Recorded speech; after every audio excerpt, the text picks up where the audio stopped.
사랑과 마음 상담센터에서 보내드리는 이른 아침 햇살 받기 프로그램입니다.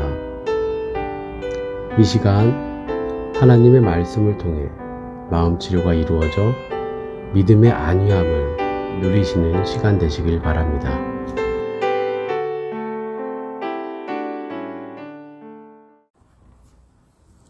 안녕하세요. 박선미 상담사입니다. 요즘 날씨가 너무 무더워서 기운도 없고 많이 지치신 분들이 많을 것 같습니다. 모두들 더위 조심하시고 건강관리를 잘 하시면서 여름을 보내셨으면 좋겠습니다. 오늘은 하나님은 나에게 인간 중심 상담을 해주고 계신다라는 주제를 가지고 말씀을 전하도록 하겠습니다. 본문 말씀은 에베소서 2장 13절에서 19절 말씀입니다. 이제는 전에 멀리 있던 너희가 그리스도 예수 안에서 그리스도의 피로 가까워졌느니라. 그는 우리의 화평이신지라 둘로 하나를 만드사 원수된 것 곧 중간에 막힌 담을 자기 육체로 하시고 법조문으로 된 계명의 율법을 폐하셨으니 이는 이 둘로 자기 안에서 한 세 사람을 지어 화평하게 하시고 또 십자가로 이 둘을 한 몸으로 하나님과 화목하게 하려 하심이라. 원수된 것을 십자가로 소멸하시고 또 오셔서 먼 데 있는 너희에게 평안을 전하시고 가까운 데 있는 자들에게 평안을 전하셨으니 이는 그로 말미암아 우리들이 한 성령 안에서 아버지께 나아감을 얻게 하려 하심이라. 그러므로 이제부터 너희는 외인도 아니요 나그네도 아니요 오직 성도들과 동일한 시민이요 하나님의 건속이라. 너희는 사도들과 선지자들의 터 위에 세우심을 입은 자라. 그리스도 예수께서 친히 모퉁이 돌이 되셨느니라. 그의 안에서 건물마다 서로 연결하여 주 안에서 성전이 되어가고 너희도 성령 안에서 하나님이 거하실 처소가 되기 위하여 그리스도 예수 안에서 함께 지어져 가느니라. 본문의 말씀을 보시면 하나님과 인간은 본질상 가까워질 수 없는 관계인데 예수 그리스도께서 중보자가 되어주셔서 막힌 담을 헐고 하나님과 화목할 수 있는 관계를 가질 수 있도록 만들어주셨습니다. 내가 아무리 하나님과 가까워지려고 노력한다고 해서 하나님께 갈 수 있는 것이 아니라 예수 그리스도와 나와의 연합이 이루어져 십자가의 죽음의 길을 걸어가야만 하나님께 나아갈 수 있고 하나님과 화목한 관계가 되어진다는 것입니다.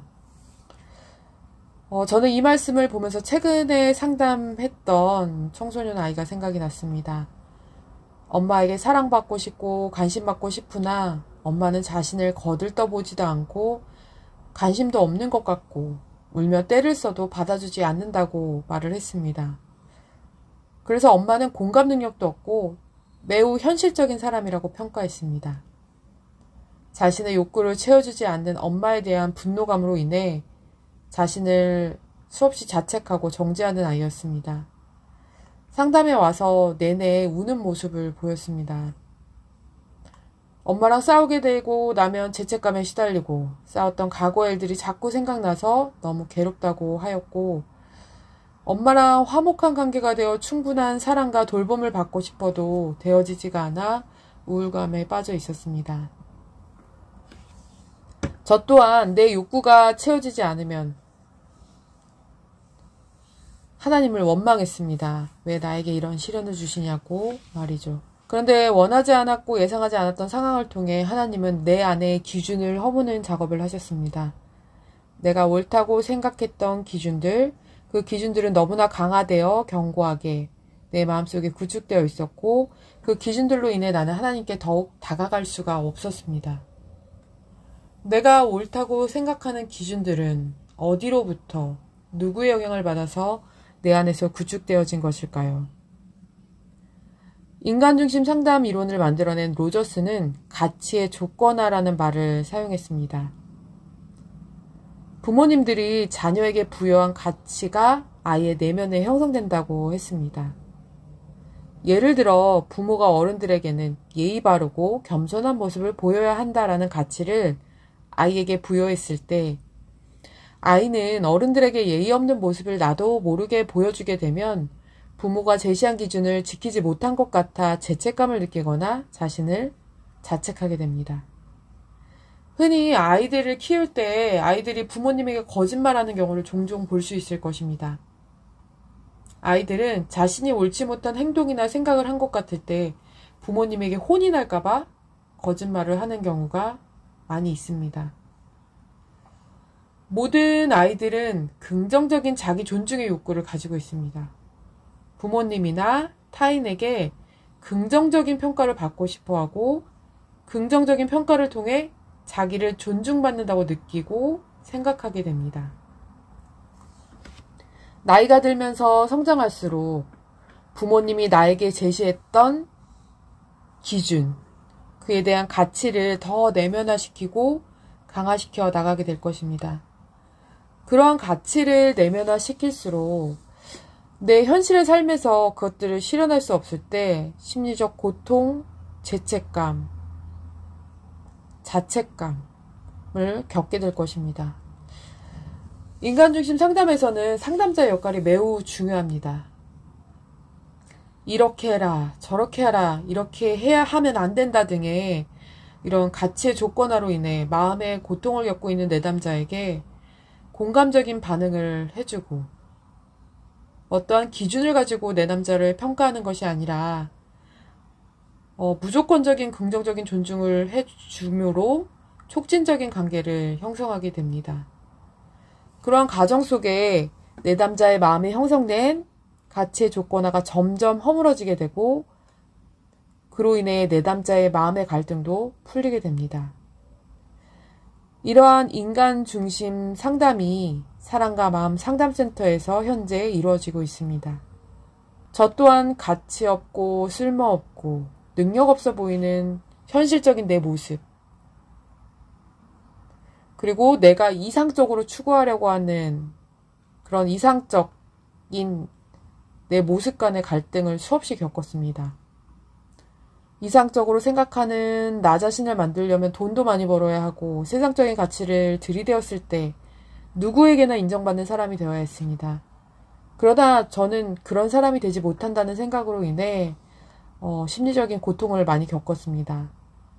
시간이 지나면 지날수록 내가 왜 이러한 마음의 갈등을 겪고 있는지 보여졌습니다. 현실적인 내 모습을 인정하고 직시하기가 너무나 싫었기 때문입니다. 현실적인 내 모습을 인정하기 싫었다라는 말은 나 자신을 하나님의 말씀 안에서 해석하고 받아들이기 싫었다라는 말과 동일합니다. 왜냐하면 내가 하나님처럼 되어져 살아가고 있는 과대자기의 환상의 세계 속에서 벗어나지 못하고 과대자기의 꿈만을 실현하고 싶었기 때문입니다. 사랑과 마음 상담센터에서는 하나님의 참 말씀을 통해 나의 주관적인 세계에서 벗어나 하나님의 관점에서 내 인생을 재해석할 수 있는 마음의 눈을 열어주는 상담을 하고 있습니다. 성도 각자에게 맞춤형 상담이 이루어져 성경적 자기 실현이 이루어질 수 있는 길을 가도록 안내해주고 있습니다. 대부분의 사람들은 자기 실현, 자기 자신이 원하는 것을 실현하고 그 길을 걸어가는 것을 세상적인 가치 안에서 찾아가려고 합니다. 저 또한 그런 모습을 많이 보여왔던 것 같습니다. 그런데 이렇게 세상적인 가치로 나를 판단한 것 자체가 예수님을 욕되게 하는 것이었습니다. 하나님은 나를 세상적인 것으로 판단하지 않으시고 정죄하지 않으시고 예수 믿는 믿음만으로 평가하시며 하나님의 자녀 삼아 주셨는데 그 가치를 전혀 인정하고자 하지 않았습니다. 나는 하나님의 자녀됨의 가치보다 세상의 자녀, 마귀의 자녀로서 인정받고자 했던 자입니다.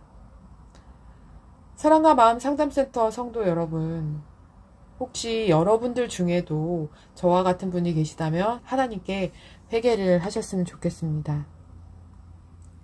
하나님은 오늘도 앞으로도 내가 가치 있다고 생각했던 것들을 깨부시고 허무실 것입니다. 그 과정 속에서 우리는 나의 정체성을 찾아갈 수 있을 것입니다. 내가 어떤 존재인지 어떤 사람인지를 말입니다. 오늘도 내 마음속에서 일어나는 생각과 감정들 속에서 하나님이 나에게 어떻게 상담자가 되어 말씀해주고 계신지 길을 쫑긋 세워봅시다. 하나님, 저는 상담이 필요해요. 저 자신이 어떤 사람인지 아직 알지 못해요. 안다고 했는데 시간이 지날수록 더 모르겠어요. 내가 나를 안다고 한 것 자체가 교만이었습니다. 나를 보게 해주세요. 말씀 안에서 내 마음을 비추어 보게 하여 주세요.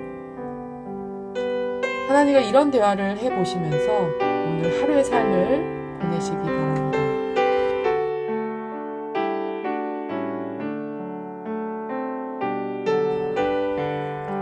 지금까지 사랑과 마음 상담센터에서 보내드리는 이른 아침 햇살 받기 시간이었습니다. 오늘도 하나님의 사랑을 경험하며 자기 성찰이 이루어지는 하루가 되시기를 기도합니다.